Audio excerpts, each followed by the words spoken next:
So Steve, 1-0 against Eastleigh today. What's your assessment of the game? We were nowhere near good enough with the ball again. It's 2 games in a row. I know teams will have watched us the last 2 away games, and they'll come here with the same type of game plan, which both the last 2 games have, which is sit back, frustrate us. But it's up to us to break teams down. We've proved this season that we've got the players to do it. But last 2 home games, and it's not just the last 2, I suppose, really since Salford and maybe spells against other teams, we've not been anywhere near creative enough. And we've got 5, 6, 7 creative players in that team really that should be taking the game by the scruff of the neck more than they did today. Nothing really changed, as in we went into this game with the same beliefs and same style of play. It was exactly the same team as Chesterfield, but obviously Chesterfield being at home, they're expected to go and come at us, which they did, and we found ways to pick them off. But I think when teams play like that, the lads have to find a way to, and not just the lads, myself. I'm the manager. I'm the buck stops with me, but we just need to be more creative, and we need to be bolder on the ball and braver on the ball. There was times at the end there I was standing pretty much next to Robbie Tinkler, having been a player playing in that position myself, not seeing anything from a hit, and that's where the frustration comes in. We're not a team that's going to be able to go and bully teams aerially. We have to break teams down, and we haven't been good enough at that the next 2 weeks. The last 2 home games, but we've picked up 6 points away from home, so we're not falling behind the points where we're probably expected to get, but we're probably getting them at the wrong places. And I've expressed to the lads how important it is to be a good home side. I said you can be a side that survives and be a mid-table side by picking up points the way we're doing, but I don't want that. I don't want that. I want more than that, and they want more than that, or they should want more than that. I'm pretty sure they do. But to be a successful team and to stay inside the top 8, the playoff places, we need to be dominant at home as well as away. And again, we can only work on it.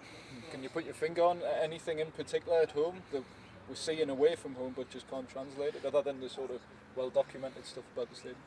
No, I mean, you can't keep. The stadium is what it is. It's not a football stadium. It's not enclosed. You haven't got fans either side. The atmosphere, they probably at the moment enjoy playing away from home better. But that's the reality is this is our stadium. We're not going to get a new stadium in the next week before we play the next home game. So we have to adapt, and we have to find the answers, and that's what we'll be trying to do again all next week. I was really confident going into today. I thought they'd be on the crest of a wave. I thought they'd just go out and express themselves quickly. First half, they moved the ball too slowly. That was the thing at half time, which I said. They were far too slow with the ball. Every little set play, it looked like we were trying to kill time. We can't do that at home. We have to be the team getting the ball down, hand on the ball, playing, finding somebody, moving at speed. They did address that a little bit second half, because we did start to break them down a little bit. I thought after 70 minutes, Tinks hit the bar, Tinks hit the post. We had another couple of chances. Luke Molyneux had a chance. But then you have to keep it right at the other end, and we may well have gone on and won it. They may well have been on the back foot, but once they get a goal, it becomes even harder, because they just stop being progressive, and they kept as a 5, and they kept 2 lads up front to give us no time, and it becomes harder. That first goal is all important. And what were your thoughts on the goal, because it happened just after Robbie Tinkler missed that time? Well, Scotty was feeling his hamstring, and I think again just the way our luck's going at home, I suppose. We got down the other side, and I was thinking to myself, how long is this guy going to have on the ball? Why isn't anybody near enough? And then when I saw Scotty coming into the picture, sort of limping, that would have been his man, I suppose. So, but somebody has to take responsibility then. When they see Scotty struggling, we've got 3 defenders. Who's going to be the one to go and block that ball is the thing. It seemed to go in slow motion, and like the Braintree game, it's just so frustrating. Is Scott all right, or is it too early to tell? It's a bit early to tell. I haven't spoke to Annie, and she hasn't really assessed him yet. I've just got out from speaking to the lads. So yeah, we go again. We go again Monday, and we find answers, and we try to do the right things again. And the players have to take it on board, and they have to take responsibility.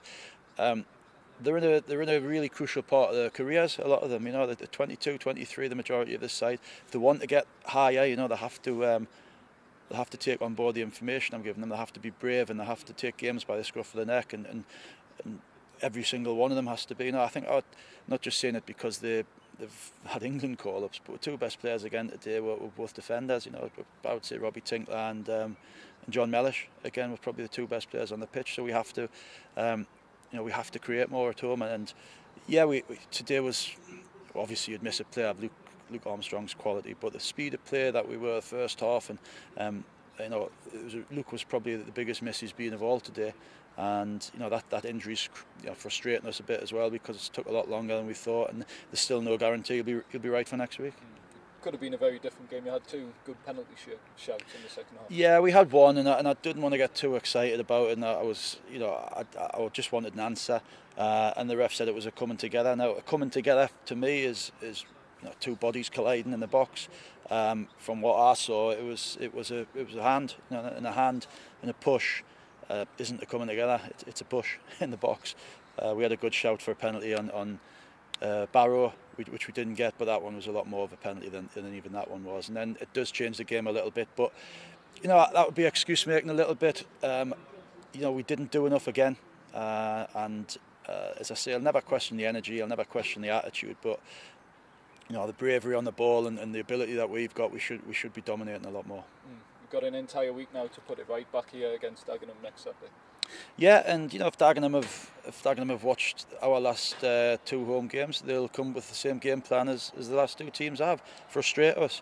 As I said, we haven't got the personnel to. We're not going to go route one. That's not what I believe in anyway.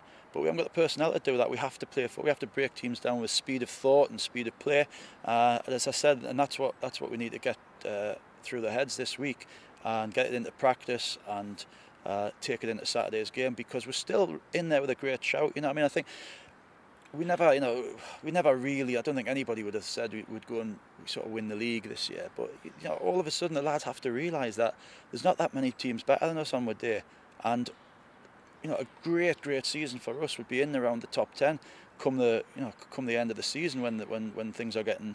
When points are becoming harder to get, and we're getting closer to having the playoff places sorted out. So that, they have to believe that, and then, as I say, but we can't achieve that by picking more points up away than we do at home.